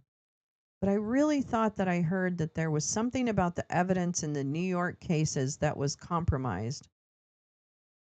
I don't know. I don't know if that's true. Sure. I actually really love this like Discord thing. I might even include this once in a while on the Wake and Bake because it might be fun. I don't know if it's confidential or coincident. Yeah, if so, coincidental. I know. Well, that's what I want. I need to check that. I'll check that after the show and see if that's true. So I'm sorry. I also talk very much, and so I don't want anyone. I hope people aren't like dying to get in there. But if you do want to speak, you just have to open your mic. But yeah, I think we're definitely going to do this. I like this. I like this idea. I'll have a few things like ready, but I'll just try and get in the habit of have like the call-in show on Fridays. I love that. And we'll probably get I know it would be nice to hear Lee. I know she's on the road right now, but we'll start building in segments where maybe Lee comes in on mornings that she has time and gives us a brief update. That's I'm not, no pressure, Lee. No pressure. Absolutely none. But super fun if you want to give like a weekly update. Yeah, wonderful. I know. I'm really happy we did this. Thank you for being so supportive of a Friday show. It meant a lot to yeah. Oh, she's definitely a friend of the show. Friend of the lounge. You're all friends of the lounge. But thank you so much for coming. I really appreciate it. I'm so glad we did this. Oh my gosh.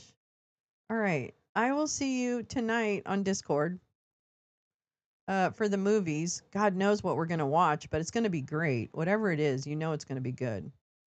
And then tomorrow night we have trivia. Trivia. I'm back, baby. Uh, uh, uh, uh. And we can do fun stuff on Fridays too. Maybe I can pick up some funner videos that we can watch or something. Maybe it doesn't always have to be depressing.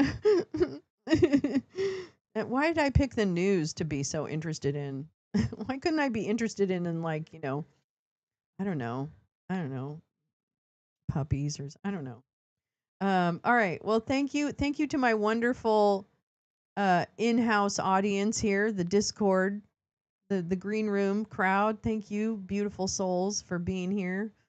Thank you, beautiful souls, for coming in to the chat. I have seen The Man in the High Castle. I don't love it, Snowden. Oh my God, is that terrible? Am I like totally?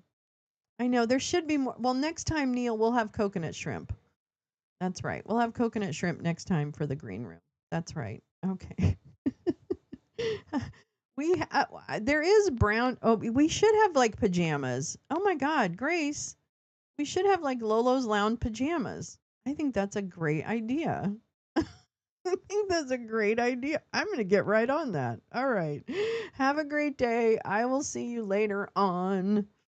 And obviously, here we go. All right. Thanks again for coming. I'm going to end the stream now. Goodbye.